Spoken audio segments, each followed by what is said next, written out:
Eatontown, Ali Midawi here. Good morning, good afternoon, or good evening, wherever you may be watching from. This is Eatontown Voices, and today's conversation is not about politics, but about decisions, documentation, and accountability. Yes, so let's start with something that is not an opinion, but public record. In 2017, Eatontown had approved a $3.4 million renovation of the municipal building. That plan was voted on, that plan was documented, and that plan was justified because, and this matters, the building was officially stated to be structurally sound with good bones and suitable for renovation. The purpose of that renovation was clear: fix HVAC deficiencies, address mold and air quality issues, improve working conditions for employees, modernize systems that had been deferred for years.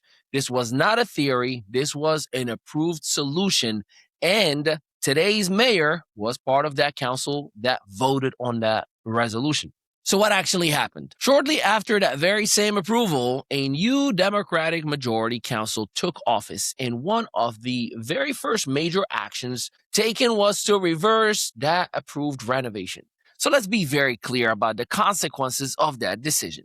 Because the renovation was reversed, the same municipal staff, by the way, the same police department that we care about, the same employees continued working there for 8 more years in a building that leadership had already acknowledged and documented that it had mold concerns for 8 years, HVAC deficiencies for 8 years, air quality issues for 8 years. So when residents are told today that a brand new building is required because of employee dissatisfaction or health concerns, we have to ask the obvious and uncomfortable question. If this was about employee health, if this was about our local police support, why wasn't this already approved, fixed, implemented in 2017? The conditions being cited today did not subtly appear. They existed in 2017. They were acknowledged in 2017.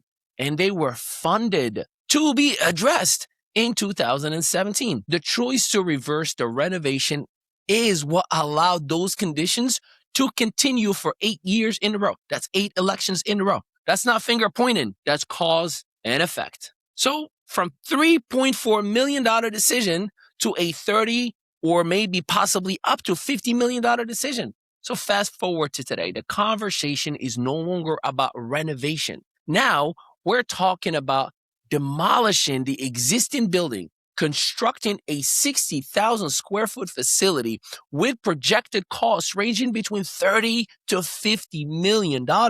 That is not a small increase. That's a 10 to 15 times escalation from the solution that was already approved back then. And residents deserve to understand how and why that actually happened. So promises versus reality. Along the way, residents were told other departments would have their buildings rebuilt. Infrastructure improvements would be widespread. The $47 million Netflix revenue would help support multiple needs across town. But today, what do we actually have? Over $3 million of taxpayer money already spent on studies, workshops, and consultants.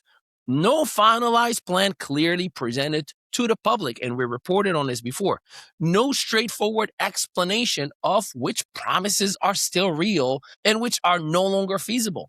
Too many promises, not enough clarity, and a growing price tag literally by the week. So what is this really about? I'm going to just say it. This is not about being anti-progress.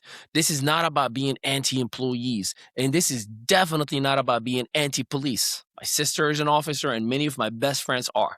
This is about process. This is about why an approved affordable solution was reversed. It's about why conditions were allowed to persist. and it's about why residents are now being asked to accept the most expensive option without a full, transparent accounting of how we got here. And before we close, it's important to say this, because Eatontown is more than just a council chamber and capital projects. A huge shout out to Eatontown PTA for hosting a family night that brought our community together, including an incredible performance by Steve Voice. That kind of joy matters. Thank you to everyone who organized the Italian dinner at Woodmere. Great food, great turnout, and a reminder of what local community really looks like. Eatontown Recreation Department, and real appreciation to you as well for keeping our kids active indoor while it is terribly freezing outside, providing safe, structured sports and activities that keep families supported. And here's the most important part of today's episode. Change doesn't happen on Facebook comments alone. Change doesn't happen by spreading rumors. It doesn't happen in group chats. And it definitely doesn't happen by assuming someone else will speak up. Here's the reality. You need to attend the next council meeting. You need to ask these questions. You need to voice what matters to you. Whether you support renovation, building, rebuilding, or something in between, your voice belongs in the room.